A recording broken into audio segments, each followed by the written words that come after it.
बड़ी खबर इस वक्त की। सीएम योगी आदित्यनाथ का बयान। प्रबुद्ध वर्ग सम्मेलन में बोले सीएम योगी, जो विरासत हमारे पास वो किसी के पास नहीं। इस पौराणिक भूमि को मैं नमन करता हूं, हमारे पास हजारों वर्षों की विरासत है। सीएम योगी ने कहा, चौधरी चरण सिंह को भारत रत्न मिला, बहुत पहले ही भारत रत्न मिल जाना चाहिए था। पीएम मोदी ने भारत रत्न सम्मान दिया। 2014 के बाद किसानों के लिए काम हुआ। 2014 से पहले भी काम किया जा सकता था। संजीव बलियान के समर्थन में प्रबुद्ध वर्ग सम्मेलन। आज यूपी में निवेश आ रहा है, विकास हो रहा है। पहले लोग उत्तर प्रदेश आने से डरते थे, 500 साल बाद आस्था को सम्मान मिला। अयोध्या में भव्य राम मंदिर बन गया है। मोदी की गारंटी मतलब विकास। सीएम योगी। सीधी नौकरी हमने दी ना, उस बेटी ने घोषणा कहां की थी? चीन में। उससे पूछा गया कि चीन का खिलाड़ी तो तुमसे आगे चल रहा था, तो कैसे?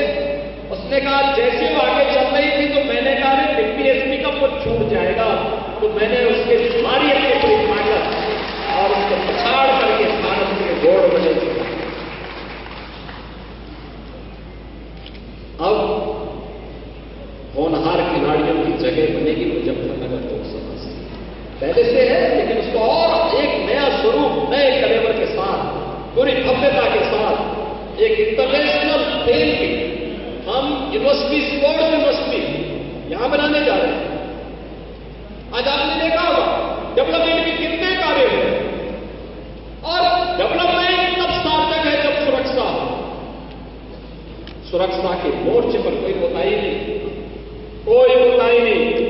बेटी और व्यापारी की, अन्नदाता किसान की सुरक्षा में जो सेंध लगाएगा, तो फिर वह भी देख रहा होगा कि उसको भी 10 बार सोचना पड़ता है कि अगर मैं लगाऊंगा तो फिर इसका परिणाम क्या होगा। जो वर्षों से मांग की जाती कि निजी ट्यूबवेल ऑपरेटर को भी, उस अन्नदाता किसान को भी फ्री बिजली मिले। यद्यपि प्रदेश में बहुत बोर्ड आ रहा, हमने कहा नहीं, अन्नदाता किसान के लिए, और 2600 करोड़ रुपए इसी साल हमने बजट में अपने लिए किए, तो इसके लिए किए हैं, जिससे उस पैसे को हम सरकार से लेंगे और उनको फ्री बिजली उपलब्ध करवाएंगे। सोलर पैनल भी उपलब्ध करवाए जा रहे हैं, बेहतर कनेक्टिविटी की जा रही है, सभी प्रकार की सुविधाओं से युक्त किया जा रहा है। और इसीलिए मोदी जी के आने के बाद पूरे देश के अंदर हम एक नए भारत का दर्शन कर रहे हैं। और दूसरी तरफ किसानों के मसीहा, भारत के पूर्व प्रधानमंत्री चौधरी चरण सिंह जी को भारत रत्न मिला।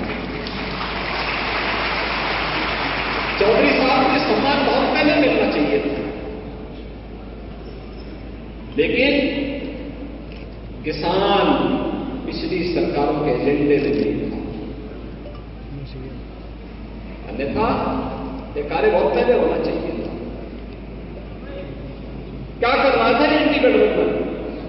लोग तो वही थे 2004 से 2014 तक 10 वर्ष के अपने कार्यकाल में भी चौधरी साहब को यह सम्मान दे सकते थे, लेकिन यह सम्मान प्रधानमंत्री मोदी जी ने दिया, इसलिए मोदी जी के प्रति आभार करते हैं।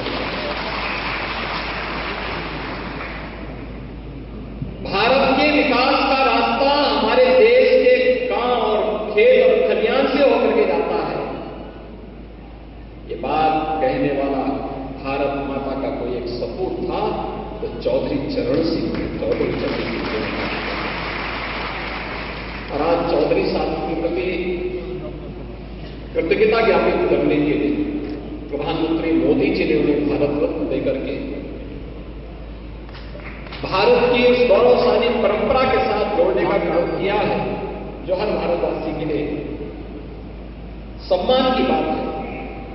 तो स्वाभाविक रूप से मुजफ्फरनगर भी, हमारा पश्चिमी उत्तर प्रदेश भी और हमारा उत्तर प्रदेश भी इससे गौरवान्वित हुआ है, क्योंकि चौधरी साहब उत्तर प्रदेश के मुख्यमंत्री के रूप में भी अपने दायित्व का निर्वहन करके जनता जनार्दन को विकास की नई धारा के साथ जोड़ने के कार्य किया।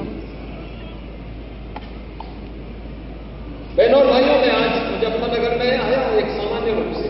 जनसभाएं हम लोग बाद में करने के लिए आए, लेकिन डॉक्टर संजीव बालियान जी ने नामांकन किया तो नामांकन के बाद जब तक सिंबल वगैरह आदि आवंटित होते हैं, तो मैंने कहा तब तक मैं प्रबुद्ध जनों का आह्वान करने के लिए एक बार होकर के आ जाता हूं। क्योंकि यहां पे जो लोग हैं ये अलग अलग संगठनों से जुड़े हैं। कोई बार एसोसिएशन अधिवक्ता समुदाय से जुड़ा हुआ है, कोई इंडियन मेडिकल एसोसिएशन से जुड़ा हुआ है, कोई शिक्षक समाज से जुड़ा हुआ है, कोई व्यापार मंडल से जुड़ा हुआ है, कोई चैम्बर ऑफ इंडस्ट्रीज से जुड़ा हुआ है, कोई अलग अलग तबके से जुड़े हुए लोग हैं। उन सभी लोगों का, क्योंकि वह समाज का नेतृत्व वर्ग है, उस नेतृत्व वर्ग से मैं अपील कर सकूं। यद्यपि डॉक्टर संजीव पालियान जी अपने क्षेत्र में बराबर जुड़े रहते हैं, वो उनके पास बाकी काम ही क्या, दिल्ली में या तो मुजफ्फरनगर या फिर लखनऊ में यहां की समस्याओं को लेकर के उस कार्य का समाधान करने के लिए, और इसलिए वे ज्यादा समय अपने संसदीय क्षेत्र को देते हैं।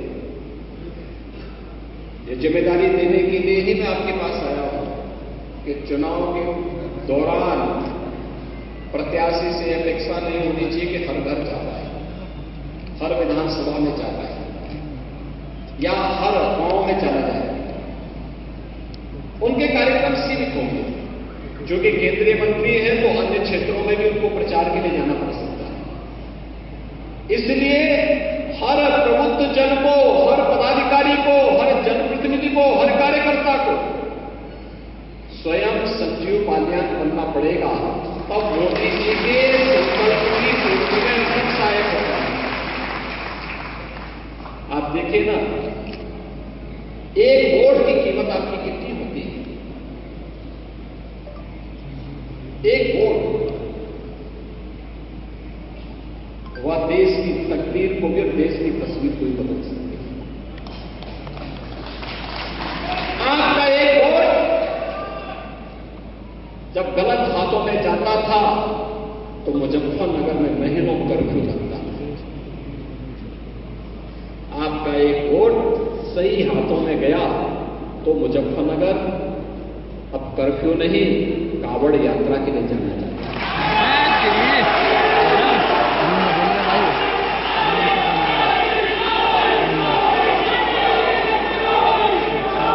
आपका एक वोट गलत हाथों में जाता था तो न केवल मुजफ्फरनगर बल्कि हमारा पश्चिमी उत्तर प्रदेश अराजकता की भट्टी में झोंक करके यहां की सुरक्षा को खतरे में डालती थी। कितना खतरनाक माहौल था, लोग चलने से डरते थे, आने से डरते थे। आपका एक वोट सही हाथों में गया, सही पार्टी के साथ गया तो अराजकता समाप्त हुई और आस्था को सम्मान मिला। आपने खबर सिर्फ सच की।